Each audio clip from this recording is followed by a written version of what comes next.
This is a really weird blue glow. I like it. Alright, we're going to review Primer.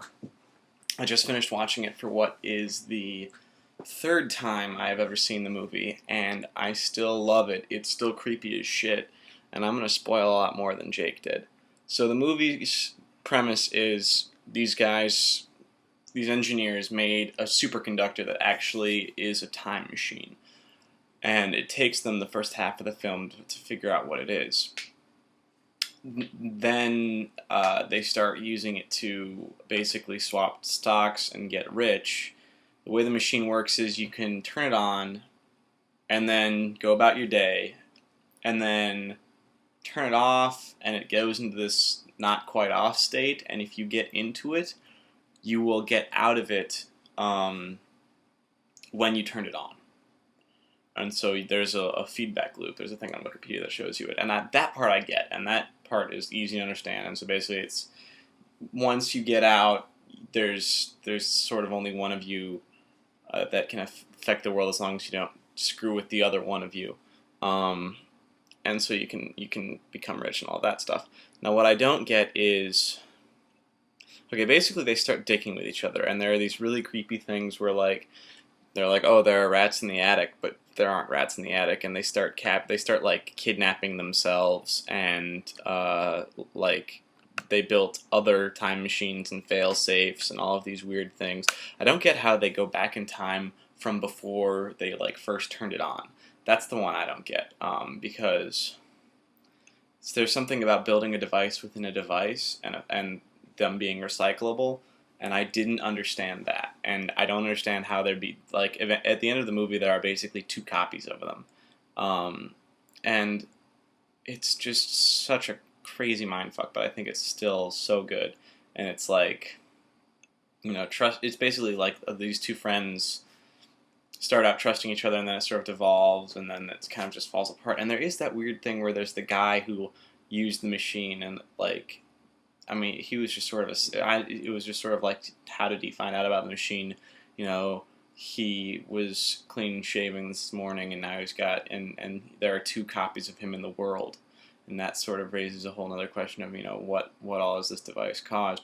But I think sort of the quintessential, or well, that's a word I use too often, like the part of the movie that's sort of like the ultimate question is the party, where Aaron saves the day because and the sort of the narration is,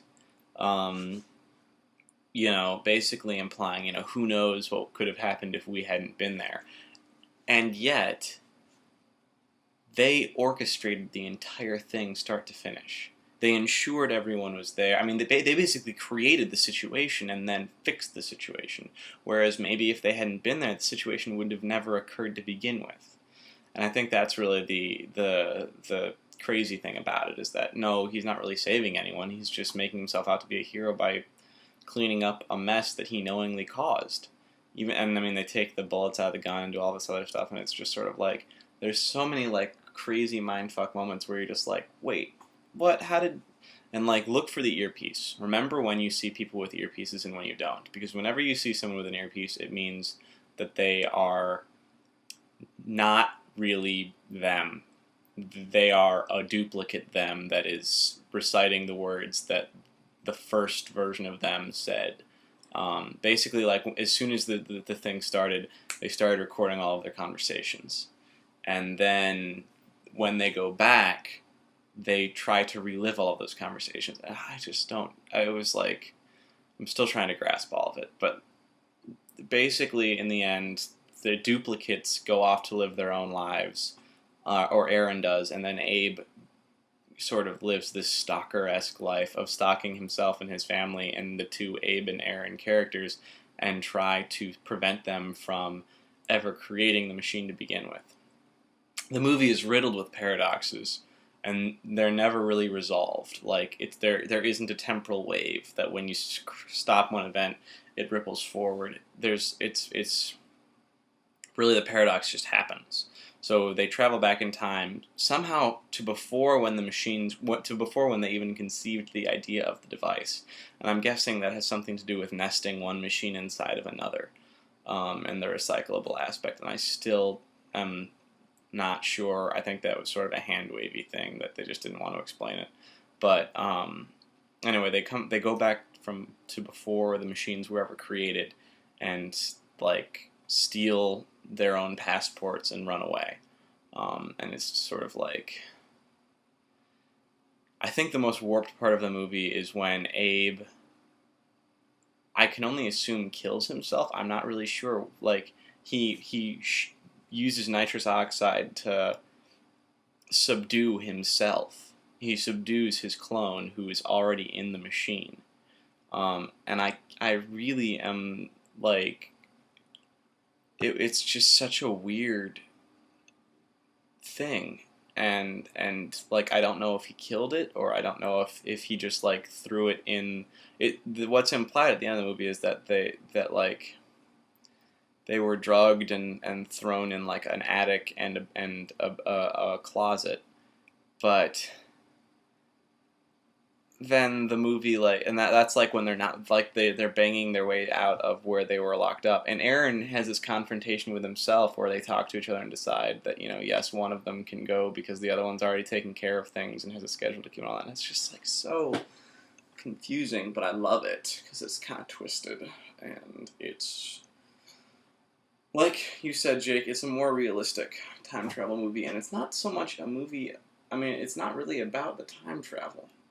I mean, it's about the implications of the time travel, but more it's sort of this psychological, you know, trying to deconstruct what timeline you're in and who's talking to who, and, you know, whether or not these two friends can really trust each other. And I think that's what really, the whole movie is about, trust. And that sort of just breaks down between the two of them, because they're consistently lying. You know, so on. It's crazy. I suggest it to everyone and anyone. There are people who don't like it. I'm sorry if you're one of them. But most of the people that I know seem to like this movie a lot, and I think it's a very good movie. So, Neil, I'm looking forward to your response tomorrow. And when I make my next video, I won't be this blue. This is just the screen that my television makes when I don't have a DVD in it, and it's in DVD mode. And then the rundown for the second half of the week. I'm feeling that it would be fun. I'll let Jake make that call since he makes the first video. I'll see you guys.